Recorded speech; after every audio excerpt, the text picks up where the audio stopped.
Flamingo Books. Shining English Reader. Series 7. Chapter 2. Packing for the journey.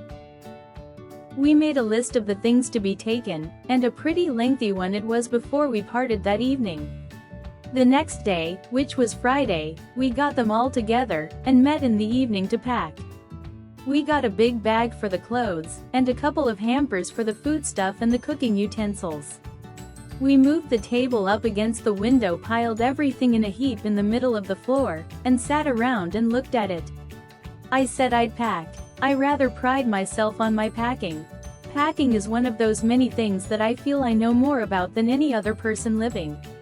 I impressed the fact upon George and Harris and told them that they would better leave the whole matter entirely to me. They fell into the suggestion with a readiness that had something uncanny about it. George put on a pipe and spread himself over the easy chair, and Harris cocked his legs on the table and lit a cigar. This was hardly what I intended. What I had meant, of course, was that I should supervise, and that Harris and George should potter about under my directions, I pushing them aside every now and then with, "Oh, you. Here, let me do it. There you are, simple enough," really teaching them, as you might say. Their taking it in the way they did irritated me. There is nothing that does irritate me more than seeing other people sitting about doing nothing when I'm working. I lived with a man once who used to make me mad that way.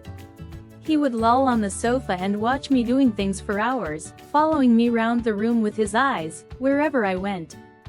He said it did him real good to look on at me messing about. He said it made him feel that life was not an idle dream to be gaped and yawned through, but a noble task, full of duty and stern work. He said he often wondered now, how he could have gone on before he met me, never having anybody to look at while he worked. Now, I'm not like that. I can't sit still and see another man slaving and superintend, and walk round with my hands in my pockets, and tell him what to do. It is my energetic nature. I can't help it. However, I did not say anything, but started the packing. It seemed a longer job than I had thought it was going to be, but I got the bag finished at last, and I sat on it and strapped it. "Ain't you going to put the boots in?" said Harris. And I looked round and found I had forgotten them. That's just like Harris. He couldn't have said a word until I'd got the bag shut and strapped, of course. And George laughed, one of those irritating, senseless laughs of his. They do make me so wild. I opened the bag and packed the boots in, and then, just as I was going to close it, a horrible idea occurred to me. Had I packed my toothbrush? I don't know how it is, but I never do know whether I've pushed my toothbrush. My toothbrush is a thing that haunts me when I'm traveling, and makes my life a misery. I dream that I haven't packed it, and wake up in a cold perspiration, and get out of bed and hunt for it. And, in the morning, I pack it before I have used it, and have to unpack again to get it, and it is always the last thing I turn out of the bag, and then I repack and forget it, and have to rush upstairs for it at the last moment and carry it to the railway station wrapped up in my pocket handkerchief. Of course, I had to turn every mortal thing out now and, of course, I could not find it. I rummaged the things up into much the same state that they must have been before the world was created, and when chaos reigned. Of course, I found George's and Harris 18 times over, but I couldn't find my own. I put the things back one by one, and held everything up and shook it. Then I found it inside a boot. I repacked once more. When I had finished, George asked if the soap was in. I said I didn't care at all whether the soap was in or whether it wasn't, and I slammed the bag and strapped it, and found that I had packed my tobacco pouch in it and had to reopen it. It got shut up finally at 10:50 p.m., and then there remained the hampers to do. Harris said that we should be wanting to start in less than 12 hours time and thought that he and George had better do the rest, and I agreed and sat down, and they had to go. They began in a light-hearted spirit, evidently intending to show me how to do it. I made no comment, I only waited. When George is hanged, Harris will be the worst packer in this world. and I looked at the piles of plates and cups, and kettles, and bottles, and jars, and pies, and stoves, and cakes, and tomatoes, etc. and felt that the thing would soon become exciting. It did. They started with breaking a cup. That was the first thing they did. They did that just to show you what they could do, and to get you interested. Then Harris packed the strawberry jam on top of a tomato and squashed it, and they had to pick out the tomato with a teaspoon. And then it was George's turn, and he trod on the butter. I didn't say anything, but I came over and sat on the edge of the table and watched them. It irritated them more than anything I could have said. I felt that. It made them nervous and excited, and they stepped on things, and put things behind them, and then couldn't find them.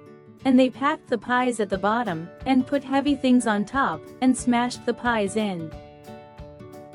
They upset salt over everything, and as for the butter, I never saw two men do more with 1 and 2 pence worth of butter in my whole life than they did. After George had got it off his slipper, they tried to put it in the kettle. It wouldn't come out. They did scrape it out at last, and put it down on a chair, and Harris sat on it, and it stuck to him, and they went looking for it all over the room. "I'll take my oath I put it down on that chair," said George, staring at the empty seat. "I'll say you do it myself, not a minute ago," said Harris. Then they started round the room again looking for it, and then they met again in the center and stared at one another. "Most extraordinary thing I ever heard of," said George. "So mysterious," said Harris. Then George got round at the back of Harris and saw it.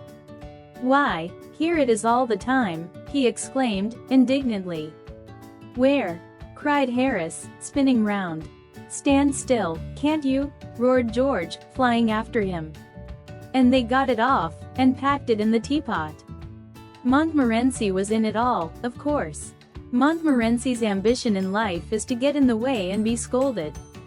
If he can squirm in anywhere where he particularly is not wanted, and be a perfect nuisance, and make people mad, and have things thrown at his head, then he feels his day has not been wasted.